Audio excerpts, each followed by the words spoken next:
I still remember the exact moment my entire life cracked open. Not with noise, not with drama, but with a simple piece of paper that I wasn't even supposed to see.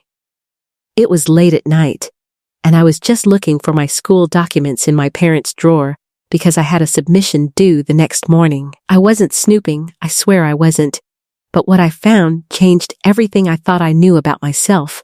My name, my home, even my childhood memories. There it was, a folder labeled with my name.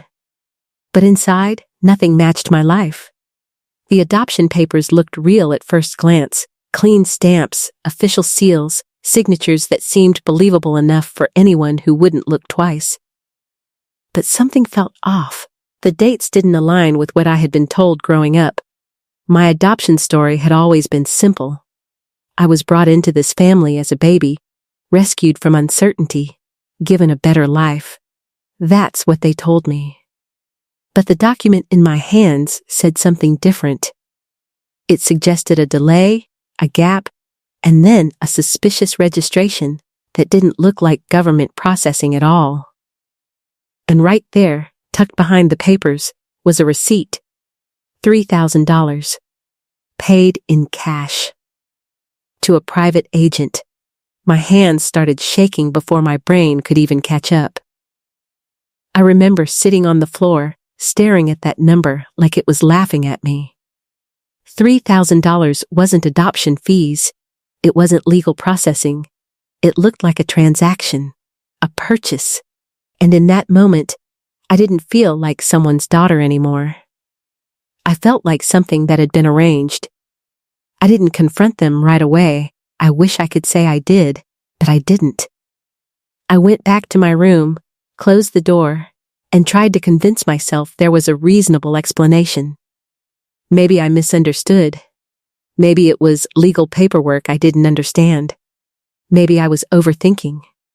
But deep down, I already knew.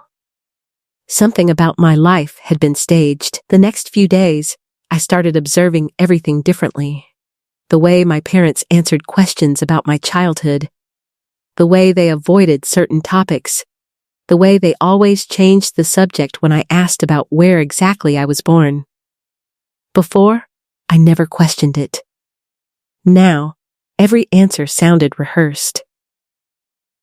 And then came the name that changed everything. I was going through an old email thread on my mother's laptop when I saw it.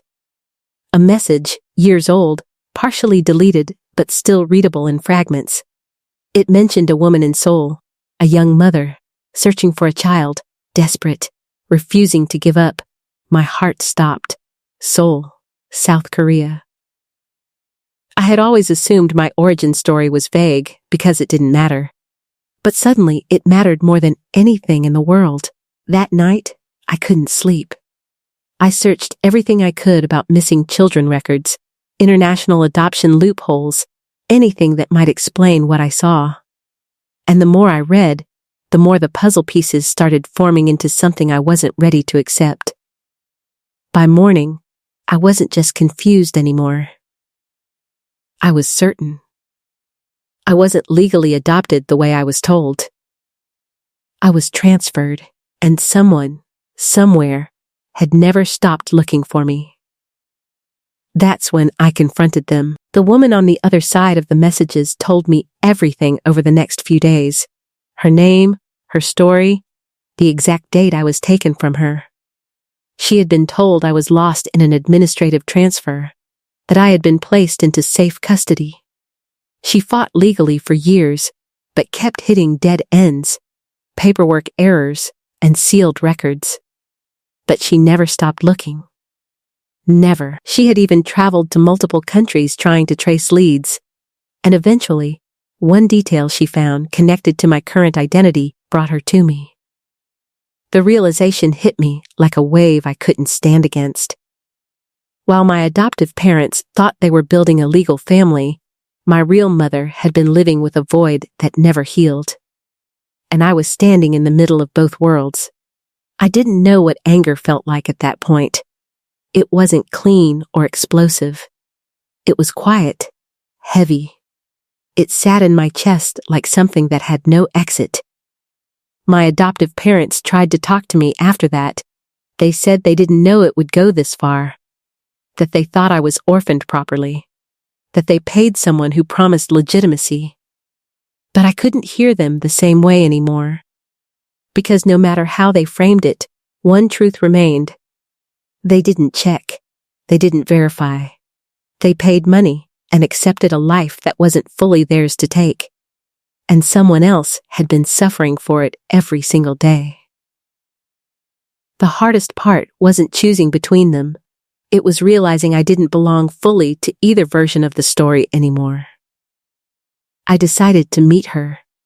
My real mother. I flew to Seoul with a heart that felt like it was breaking before I even arrived. I don't think I've ever been that afraid in my life. Not because I didn't want to meet her, but because I didn't know who I would be when I finally did. The moment I saw her at the airport, everything inside me stopped. She didn't hesitate. She didn't ask questions. She just looked at me like she had already known me her entire life and walked straight into me like no time had passed at all. And when she hugged me, I felt something I didn't even have words for. It wasn't familiarity, it was recognition. Like something in me had finally been returned to where it started. She cried into my shoulder, repeating my name like she was trying to convince herself I was real. I stood there frozen at first, then slowly, for the first time in years, I hugged her back without fear. But even in that moment, nothing felt simple. Because I still had another family. Another life. Another version of me that existed in a different country, under a different truth. That night, sitting in Seoul, listening to my real mother tell me stories of my early childhood, I realized something that I still struggle with even now. Revenge isn't always about punishment. Sometimes it's about truth coming to the surface, no matter how long it was buried. And sometimes the real consequence isn't what someone loses. It's what they have to face when the lie finally stops protecting them. I didn't come back to destroy anyone. But I did come back changed. Because once you learn that your life was built on a price tag and a missing truth, you can never see the world the same way again. I didn't come back to destroy anyone. But I did come back changed. Because once you learn that your life was built on a price tag and a missing truth, you can never see the world the same way again.